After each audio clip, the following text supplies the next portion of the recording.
A soberania de Deus. Pode-se definir a soberania de Deus como o exercício de sua supremacia, estudada no capítulo anterior, sendo infinitamente elevado acima da mais elevada criatura. Ele é o Altíssimo, o Senhor dos céus e da terra, não sujeito a ninguém, não influenciado por nada, absolutamente independente. Em Deus age como lhe apraz, somente como lhe apraz, sempre como lhe apraz. Ninguém consegue frustrá-lo nem impedi-lo.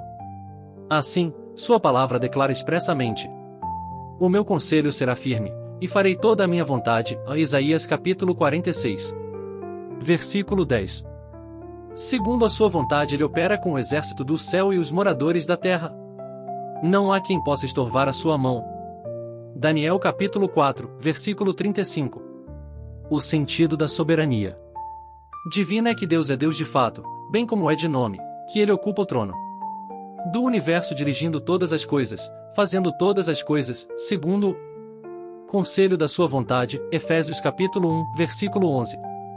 Acertadamente disse o Sr. Spurgeon em seu sermão sobre Mateus capítulo 20. Versículo 15, não há atributo mais consolador para os seus filhos do que o da soberania de Deus, sob as circunstâncias mais adversas, em meio às mais duras provações, eles creem que Deus na sua soberania ordenou as suas aflições, que ele as dirige soberanamente, e que na sua soberania santificará todas elas. Para os filhos de Deus não deveria haver nada por que lutar mais zelosamente do que a doutrina de que o seu Senhor domina toda a criação, do reinado de Deus sobre todas as obras de suas mãos, do trono de Deus e seu direito de ocupar esse trono. Por outro lado, não há doutrina mais odiada pelos mundanos, nenhuma verdade de que tenham feito joguete a tal ponto como a grandiosa, estupenda, porém certíssima doutrina da soberania do infinito Jeová.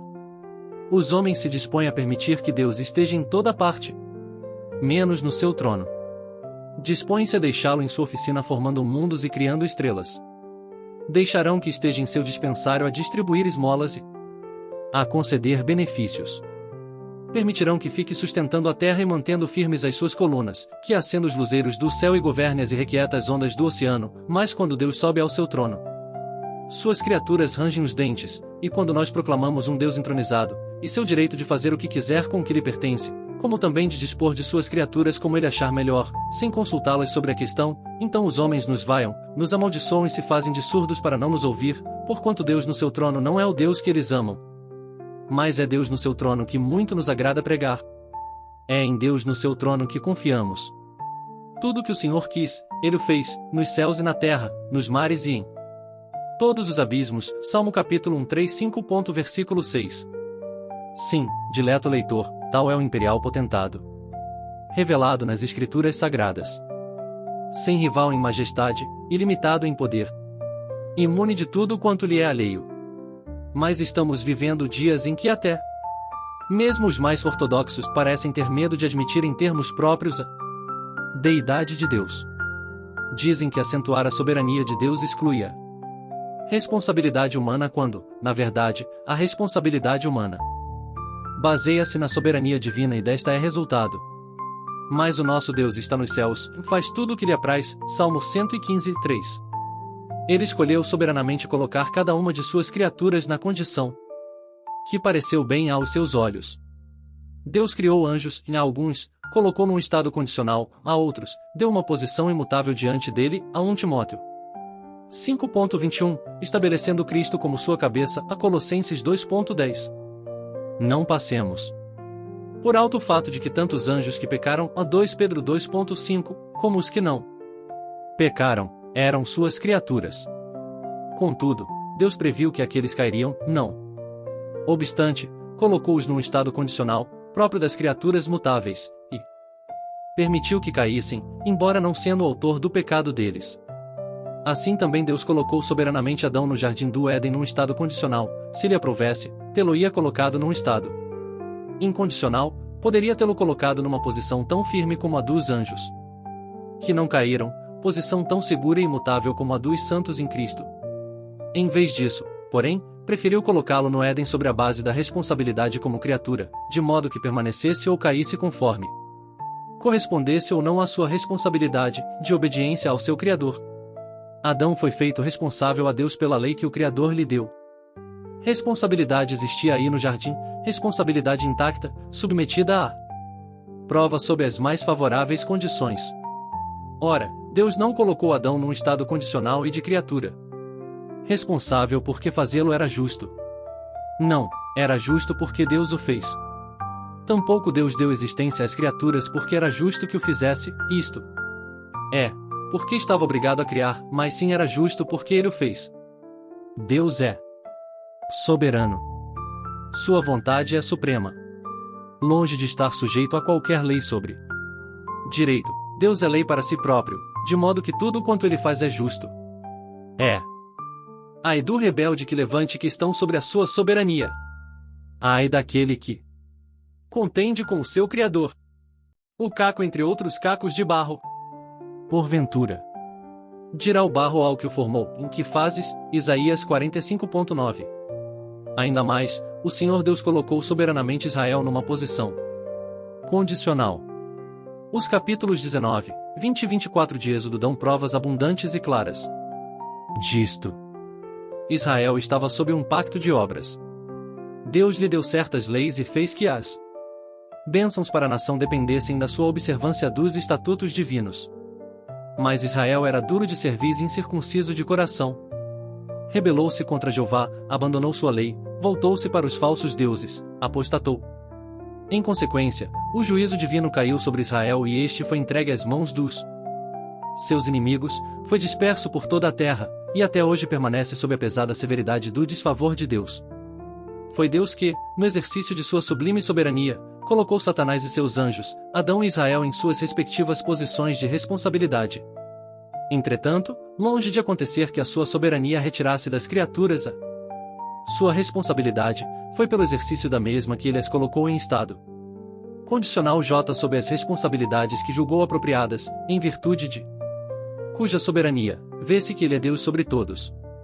Assim, há perfeita harmonia entre a soberania de Deus e a responsabilidade da criatura.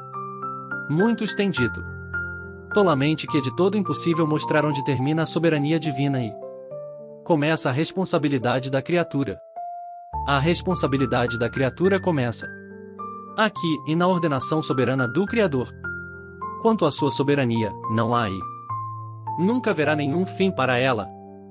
Vamos dar algumas provas de que a responsabilidade da criatura baseia-se na soberania de Deus. Quantas coisas estão registradas nas Escrituras e que eram justas porque Deus as ordenou, e não seriam justas se ele não as tivesse ordenado? Que direito tinha Adão de comer das árvores do jardim? Sem a permissão do seu Criador, a Gênesis 2:16, Adão teria sido um ladrão. Que direito Israel tinha de pedir prata, ouro e vestes aos egípcios, a Êxodo 12:35? Nenhum, se Jeová não o tivesse autorizado, a Êxodo 3:22. Que direito possuía Israel de matar tantos cordeiros para sacrifício? Nenhum, a não ser pelo fato de que Deus ordenou isso. Que direito Israel tinha de eliminar todos os cananeus? Nenhum, salvo porque Jeová mandou. Que direito tem o marido de exigir submissão da esposa? Nenhum, se Deus não o tivesse estipulado. Poderíamos prosseguir nisso mais e mais. A responsabilidade humana está baseada na soberania divina. Mais um exemplo do exercício da absoluta soberania de Deus. Deus colocou os seus eleitos num estado diferente do de Adão ou Israel, colocou-os num estado incondicional. No pacto eterno Cristo foi designado a cabeça deles, levou sobre si as suas responsabilidades e cumpriu por eles uma justiça perfeita, irrevogável e eterna. Cristo foi colocado num estado condicional, pois ele estava debaixo da lei, para ganhar os que estavam debaixo da lei, só que com esta diferença infinita, os outros falharam e ele não falhou e não podia falhar. E quem foi que colocou Cristo naquele estado condicional? O Trino Deus. A vontade soberana o designou, o amor soberano o enviou, e a autoridade soberana determinou a sua obra. Certas condições foram postas diante do mediador. Ele teria que ser feito em semelhança da carne do pecado, teria que engrandecer e dignificar a lei, teria que levar em seu corpo no madeiro todos os pecados do povo de Deus, teria que fazer plena expiação por eles, teria que suportar o derramamento da ira de Deus, e teria que morrer e ser sepultado. Pelo cumprimento dessas Condições: era-lhe oferecida uma recompensa, em Isaías 53. 10 de dezembro, ele haveria de ser o primogênito entre muitos irmãos, haveria de ter um povo que participaria de sua glória. Bendito seja o seu nome para sempre, pois ele cumpriu essas condições. Uma vez que as cumpriu, o Pai está comprometido, com juramento solene, a preservar sempre e abençoar por toda a eternidade cada um daqueles pelos quais o seu Filho encarnado fez mediação. Desde que ele tomou o lugar deles, agora eles participam do dele. Sua justiça é deles, sua posição diante de Deus é deles. Sua vida é deles. Não lhes resta sequer uma condição para cumprir, nem uma só responsabilidade da qual desincumbir-se para alcançarem a bem-aventurança eterna. Com uma só oblação aperfeiçoou para sempre os que são santificados. Hebreus 10, 14. Eis aí, pois, a soberania de Deus exposta abertamente diante de todos nas diferentes formas pelas quais ele se relaciona com as suas criaturas. Alguns dos anjos, Adão e Israel, foram colocados numa posição condicional, na qual a continuidade da bênção dependia da sua obediência e fidelidade a Deus. Porém, em marcante contraste com eles, o pequeno rebanho, Lucas 12, 32. Recebeu uma posição incondicional e imutável no pacto de Deus. Nos seus conselhos e em seu Filho, a bênção dele depende do que Cristo fez por ele. O fundamento de Deus fica firme, tendo este selo: o Senhor conhece os que são seus. 2 Timóteo 2. 19. O fundamento sobre o qual estão os eleitos de Deus é perfeito, nada se lhe pode acrescentar, e nada se lhe pode tirar. A Eclesiastes 3. 14. Eis aqui, pois, a maior e mais elevada demonstração da absoluta soberania de Deus. Verdadeiramente, ele compadece-se de quem quer, e endurece a quem quer. Romanos 9. 18. Obrigado por chegar até aqui. Acredito que Deus tem te abençoado através desses vídeos. Não deixe de ver os anteriores e os próximos a esse. Já deixe seu like, segue o canal e compartilhe.